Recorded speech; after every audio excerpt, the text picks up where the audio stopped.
Sistem pencernaan hewan serangga.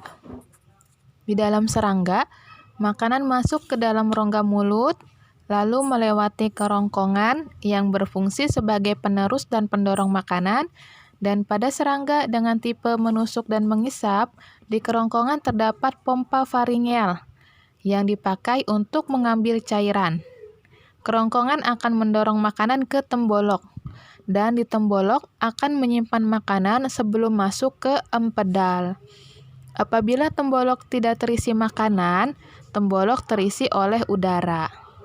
Nah, di dalam empedal dan lambung terjadi penyerapan dan pencernaan makanan secara enzimatis.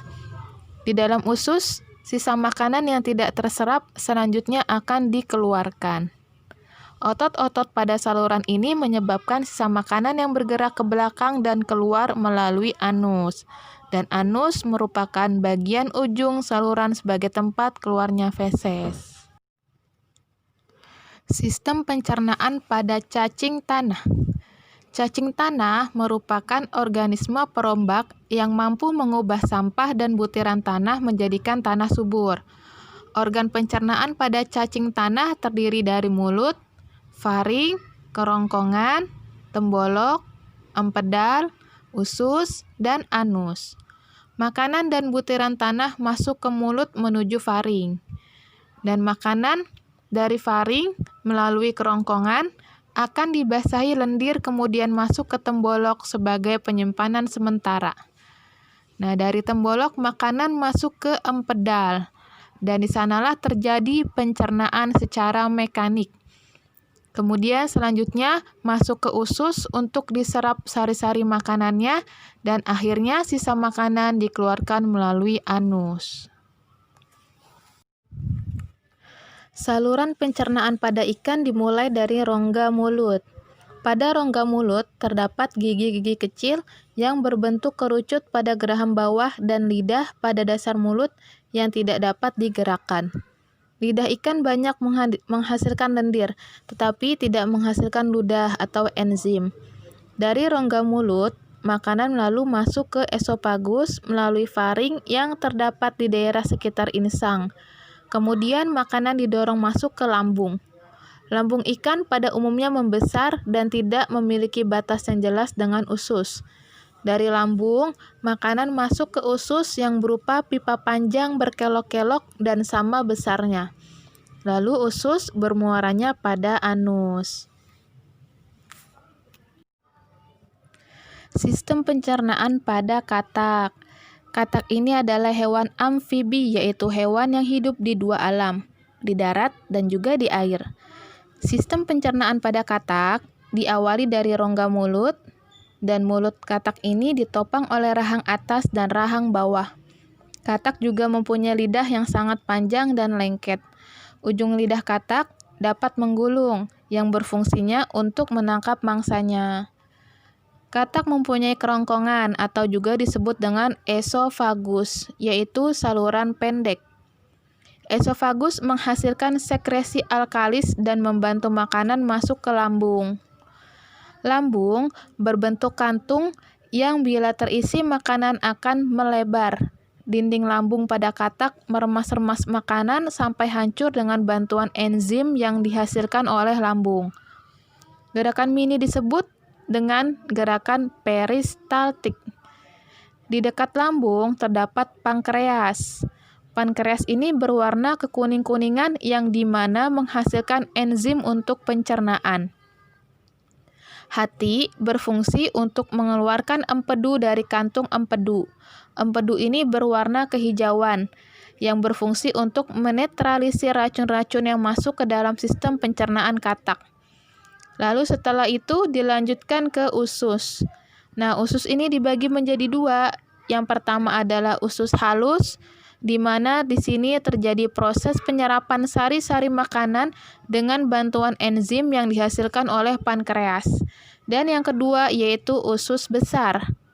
Di usus besar terjadi penyerapan air dari makanan dan pembusukan makanan. Usus besar berakhir di rektum dan berlanjut ke kloaka, di mana di sini adalah muara saluran pencernaan, saluran reproduksi, dan urin. Sistem pencernaan pada reptil. Saluran pencernaan pada reptil terdiri dari mulut, kerongkongan, lambung, usus, dan kloaka. Dan pada proses pencernaan, makanan dari mulut menuju kerongkongan dan selanjutnya ke lambung. Dari lambung, makanan menuju usus. Dan di usus bermuara dua saluran kelenjar pencernaan, yaitu hati dan pankreas. Di usus terjadi pencernaan kimiawi oleh enzim-enzim pencernaan dan terjadi proses penyerapan sari-sari makanan. Dan sisa-sisa makanan yang tidak diserap akan dikeluarkan melalui kloaka. Pencernaan pada burung, makanan masuk ke dalam mulut lalu menuju kerongkongan. Dan burung memiliki kantong otot di kerongkongan yang disebut dengan tembolok. Fungsi tembolok adalah untuk tempat penyimpanan makanan sementara. Tembolok pada burung juga bekerja menghaluskan makanan sebelum masuk ke dalam sistem pencernaan berikutnya, yaitu lambung.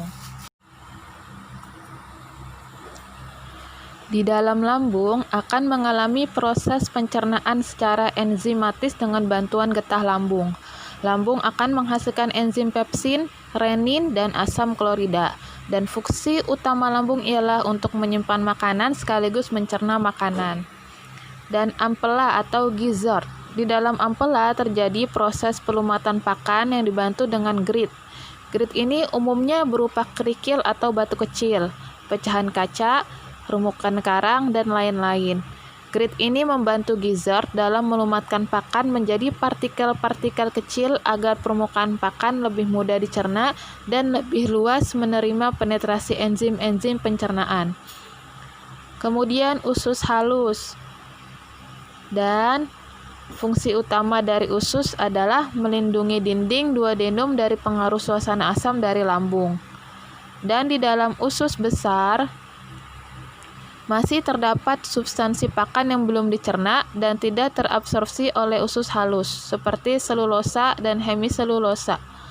Sebagian besar air akan diserap di dalam usus besar, selanjutnya akan bermuara di rektum dan akan dibuang melalui kloaka. Dan kloaka adalah sistem pencernaan terakhir, yaitu tempat pembuangan dari saluran urin, saluran reproduksi, dan saluran pencernaan. Dan hewan mamalia atau hewan pemamah biak atau juga disebut dengan ruminansia adalah sekumpulan hewan herbivora yang mempunyai dua sistem pencernaan, yaitu mengunyah makanan di dalam mulut tetapi masih kasar dan kemudian ditelan. Lalu mengeluarkan makanan ini kembali ke dalam mulut untuk dikunyah.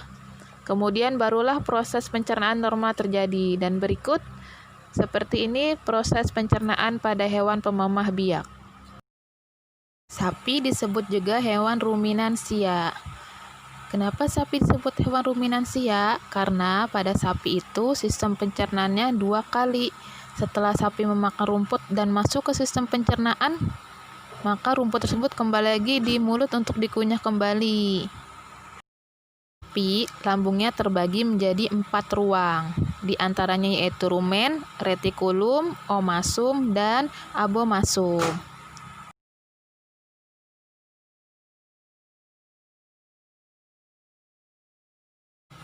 Ketika sapi memakan rumput dan masuk, lalu pertama kali masuk ke dalam rumen dan kemudian masuk ke retikulum.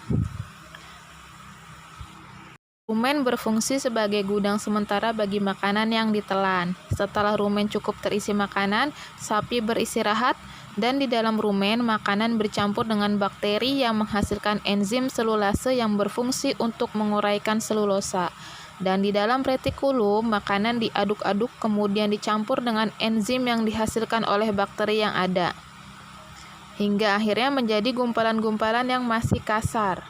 Setelah dari retikulum, lalu kembali makanan tersebut ke mulut melalui esofagus. Sapi menelan kembali makanan tersebut dan masuk ke omasum. Dan di dalam omasum, makanan akan dihaluskan dengan bantuan enzim dan terjadi penyerapan air. Kemudian gumpalan makanan diteruskan ke abomasum. Pencernaan selanjutnya terjadi di usus halus, usus besar, rektum, dan juga anus.